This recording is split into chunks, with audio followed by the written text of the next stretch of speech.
Muitas colegas extremamente estressadas com a questão da aprovação automática e atribuindo à aprovação automática o fracasso pela questão da alfabetização no Brasil. E eu sempre falo que quando a gente reduz o problema a um único fator e busca culpados para nos sentirmos melhor, né? Aí parece tudo muito mais simples, muito mais fácil. Era só fazer isso aqui e estava resolvido. Então, muitas colegas colocam na ideia da reprovação a solução para o problema da alfabetização no Brasil. E eu quero falar para vocês por que eu não acredito que a reprovação seja a solução para o problema da alfabetização no Brasil. É simples, porque não se trata apenas da criança não querer aprender. E a reprovação ela pode auxiliar em muitos sentidos, o profissional, o professor. E é por isso talvez que o professor ele busque tanto essa reprovação. Auxilia em que sentido? No sentido de que eu vou deixar para trás aquele que não aprende da maneira que eu ensino, aquele que não aprende da maneira que todas as outras crianças aprendem, aquele que tem dificuldade de aprendizagem. Então, o meu fazer vai ser muito mais fácil se eu estiver frente a uma turma supostamente homogênea, aquela turma que vai dar para mim a devolutiva que eu quero. A turma onde eu vou levar uma atividade e essa atividade vai ser respondida basicamente a contento. Por quê? Porque não existe aluno com dificuldade de aprendizagem. Então, a gente tira aí do processo do ensino e da aprendizagem essas questões de lidar com o diferente, de lidar com aquele que não aprende. E muitas colegas ainda sustentam a fala de que o aluno não aprende, de que a criança não aprende porque ela não quer aprender. Então se torna um não querer da criança e se diz, eles não aprendem porque eles não querem aprender, e se a gente reprovar, eles vão passar a querer. E essa é uma forma de enxergar o mundo muito adulta, né? De uma ótica muito nossa, muito adulta. É aquela ideia da gente, se eu perder o ano na universidade, eu vou me esforçar mais o ano que vem para eu conseguir passar, né? Eu não vou desistir no meio do caminho. Eu não vou desacreditar de mim, eu não vou ficar desestimulado, eu simplesmente vou tentar fazer melhor porque eu sei que eu posso ser reprovado. Mas não funciona assim. Não funciona assim muitas vezes nem com nós que somos adultos. Uma grande parcela das pessoas abandona o curso no primeiro ano, pelas dificuldades que encontram nos cursos de graduação. Muitas abandonam a pós-graduação com 2 meses, porque acreditam que não são capazes. Por que a gente acha que a criança ela não vai desistir? Né? Muitas vezes essa criança ela já desistiu, mas ela só está ocupando um espaço na escola. Tão simplesmente ocupando um espaço na escola. Então ela passa do primeiro ano para o segundo ano, para o terceiro ano, e ela não encontra, nem no primeiro, nem no segundo, nem no terceiro, um espaço favorável à aprendizagem. E aqui quando a gente fala de espaço favorável à aprendizagem, a gente não está falando apenas do profissional professor, que não consegue lidar com essa especificidade dessa criança, não consegue ensinar essa criança. A gente está falando de todo um sistema. A gente está falando de uma família que não colabora, a gente está falando de uma infraestrutura que não é adequada, a gente está falando da falta de profissionais psicopedagogos nas nossas escolas que possam lidar com os problemas de aprendizagem. E também a gente está falando de um professor que saiu da universidade de pedagogia, formou-se, está aqui, mas não é especializado em alfabetização. Ou no profissional professor, que há muitos anos aprendeu a alfabetizar de uma mesma forma, utilizando o mesmo método, e esse método parece eficaz para a maioria, mas não está sendo eficaz para determinada criança. E por que não está sendo eficaz? Então a gente diz, é porque ela não quer. Quando na verdade não é porque ela não quer. É porque ela não consegue. Se você colocar algo frente a uma criança que a estimule e que ela aprenda e que ela consiga se desenvolver fazendo aquilo e conhecer outros mundos fazendo aquilo, e ela se encanta por aquilo, ela vai querer continuar fazendo constantemente. Por quê? Porque é algo em que ela se destaca, é algo que ela se sente bem, é algo que a deixa feliz. Percebam a criança que é muito boa em operações matemáticas. Sempre que você dá uma aula de matemática, ela se destaca. E ela fica feliz com todas as aulas de matemática. Por quê? Porque ela se destaca. Porque a autoestima dela em relação a essa disciplina está enorme. Agora imagine uma criança que gosta de produzir texto. No momento que você pede uma produção de texto e que você sabe que ela vai ler aquele texto e vai ser valorizada, e ela vai se sentir super feliz lendo aquele texto, ela vai produzir cada dia mais um texto melhor. Por quê? Porque ela está estimulada, ela está motivada, ela sabe que ela é capaz. Em contrapartida, pensa numa criança que iniciou um ciclo de alfabetização e no primeiro ano o professor utilizou uma metodologia que não é eficaz para a aprendizagem dele. Ele ouviu da família que ele não é capaz. Ele ouviu constantemente dos colegas, a gente sabe que é uma realidade, que ele é burro, que ele não aprende, que ele não é bom o suficiente. E ele foi passando. Aparentemente, no momento que ele está passando, ele vai receber uma atenção maior. Mas não é verdade. No momento que ele não passou, ele já foi rotulado, muitas vezes também pelo professor. E rotulado como? Como um aluno que não quer. Ele não quer, ele não aprende porque ele não quer, porque ele não tem vontade, porque ele não se esforça. Mas você com certeza já tentou fazer algo para o qual você não era tão apto. E você empregou um esforço descomunal para tentar compreender aquilo e você não conseguiu. E você é adulto, você sabe lidar com suas emoções. E ainda assim você desistiu. Ainda assim você se considerou incapaz. Então, não adianta tão simplesmente eu reter um aluno. Porque no momento da retenção eu estou apenas excluindo ele do processo. Eu estou reforçando esse olhar dele para ele mesmo, que é o olhar de que eu não consigo porque eu sou incompetente, eu não consigo porque eu sou incapaz, eu não consigo porque eu sou burro. Que é como as outras crianças chamam constantemente a criança que tem uma maior dificuldade em aprender da forma que o professor está ensinando. Então, como é que você espera que uma criança dessa chegue no segundo ano e ela desenvolva-se? Se ela fica, muitas vezes, dentro do mesmo processo, com os mesmos colegas, passando pelas mesmas situações, com o professor ensinando do mesmo jeito, e ela não aprende daquele jeito. Existem muitas formas de aprender. Existe o aluno que é visual, existe o aluno que é auditivo. Então, muitas vezes, você aprende muito melhor quando a pessoa apenas fala. Outras vezes, você aprende quando a pessoa desenha, faz você ver, né? Faz você enxergar. Eu sou extremamente visual. Extremamente visual. Então, muitas vezes uma colega vem me explicar algo que ela precisa, um trabalho que ela quer fazer e ela quer uma orientação, ela quer uma ajuda e ela chega e, não, assim, assim, assim. E eu falo, você não me esclareceu o suficiente. Eu preciso que você desenhe, me faça o esboço, me mostre, me oriente. Como é que faz isso aqui? Você, por exemplo, quando vai estudar em relação agora à nova Base Nacional Comum Curricular, se tão simplesmente você senta e começa a ler, você tem uma compreensão. Se você escreve sobre aquilo que você lê, você tem uma compreensão maior. Se você consegue fazer um esboço, dependendo da forma como você aprende, aí você consegue ter uma compreensão ainda maior.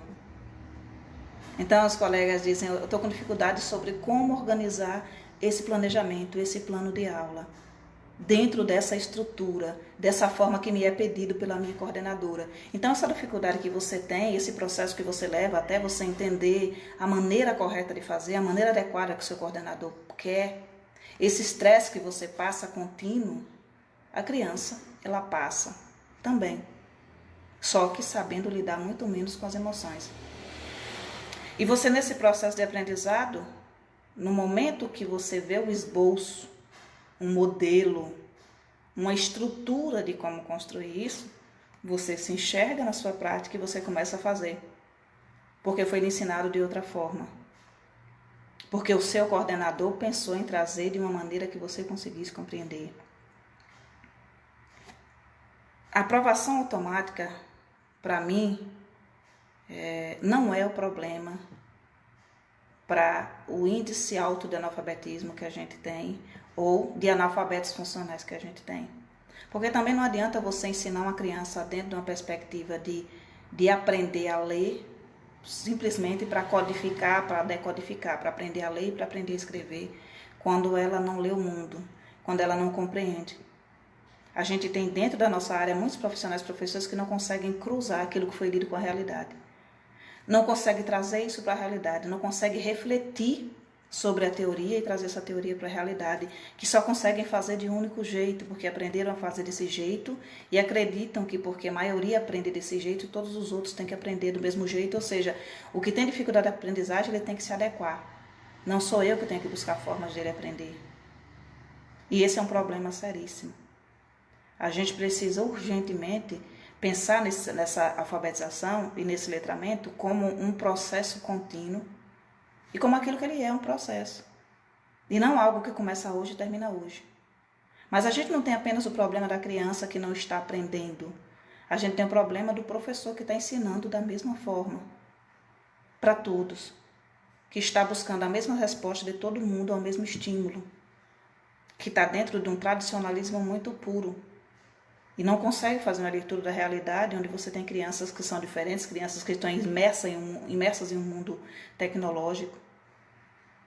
Crianças que são diferentes das crianças que estudavam na nossa época. E mais, a gente jogar fora essa reflexão que diz que na minha época as crianças todas aprendiam. Na nossa época, o número de crianças em sala de aula era significativamente menor do que o que a gente tem hoje. Não existiam políticas públicas que levassem a criança até o espaço da sala de aula e que fizesse com que elas permanecessem lá.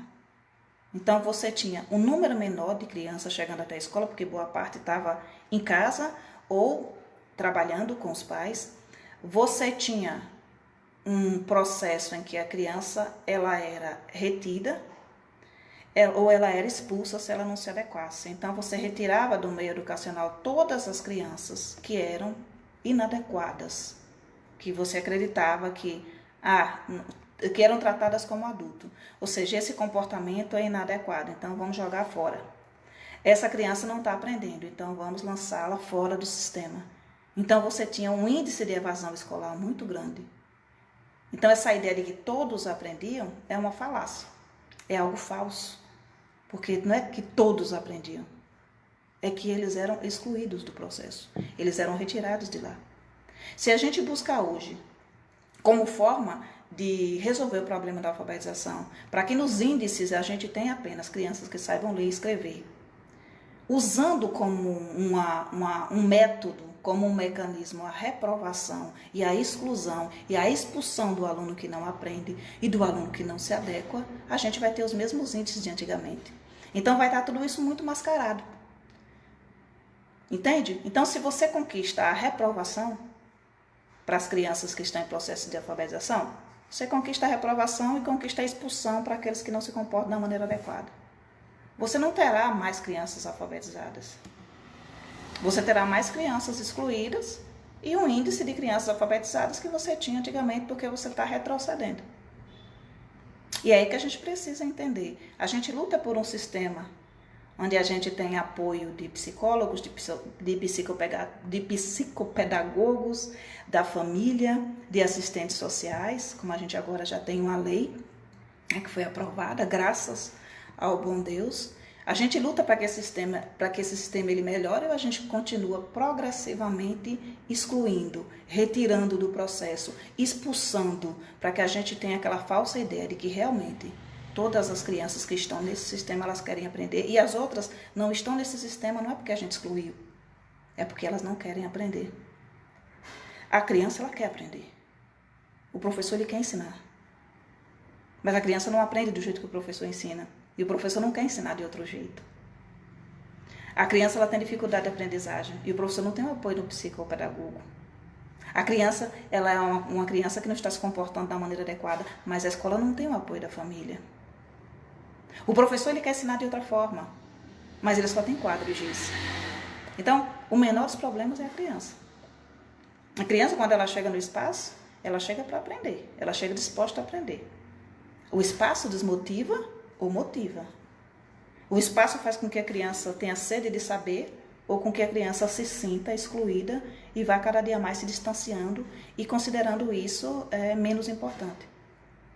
Mas eu acho que para qualquer professor no século XXI, a primeira coisa que a gente precisa pensar é que a gente está num mundo diferente, num mundo mais inclusivo, num mundo em que a gente ainda está lutando para conseguir ter o mínimo de estrutura e de material para trabalhar com essas crianças, só que a culpa continua não sendo da criança. E que eu posso sim reter alguém, que eu posso sim excluir alguém do processo, e que eu posso sim deixar uma criança para trás, mas isso não vai fazer com que ela aprenda.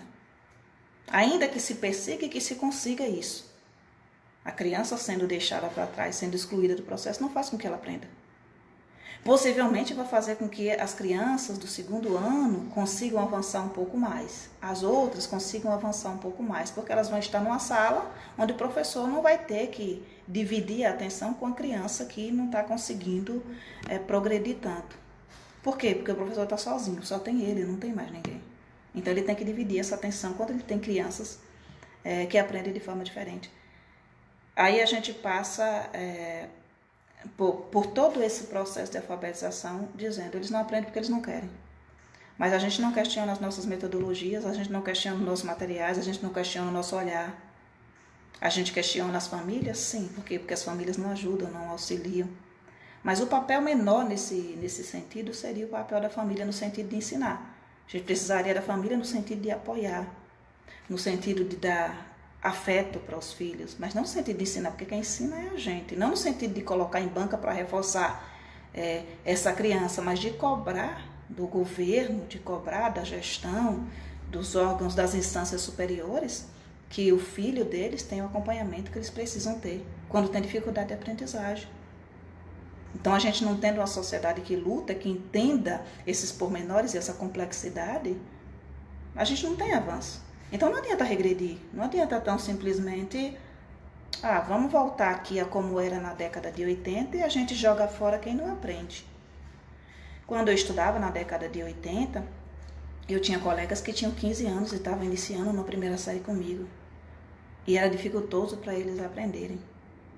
Mas muitos não conseguiam aprender também porque ficavam na escola o mínimo possível, porque boa parte do tempo estava na lavoura com os pais. Então não é que eles não sabiam, eram extremamente inteligentes, jovens já extremamente inteligentes, mas que estavam excluídos porque tinham que trabalhar, porque tinham que sustentar a família junto com os pais, porque tinham dificuldades de aprender e a escola ia constantemente excluindo.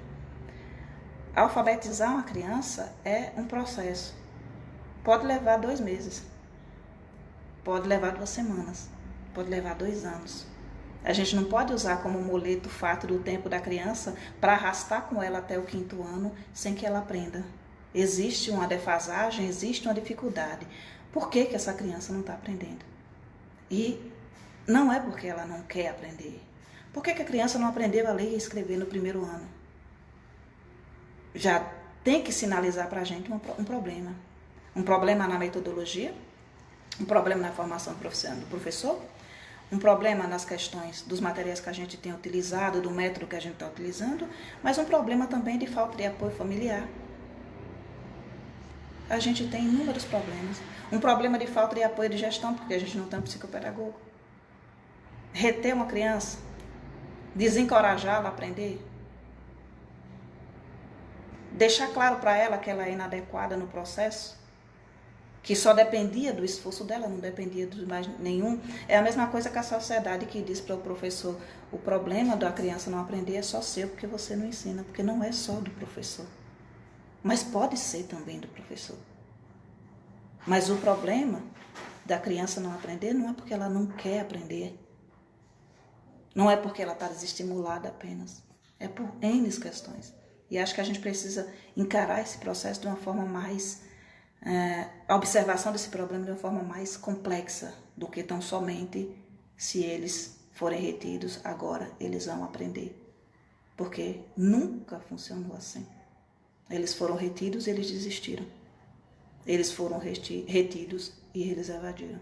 Hoje eles não podem evadir. Eles são retidos, seriam retidos e continuariam retidos, sendo excluídos, só que em um outro espaço onde essas pessoas são adequadas e você não é. E eu não vejo nisso uma solução. E você?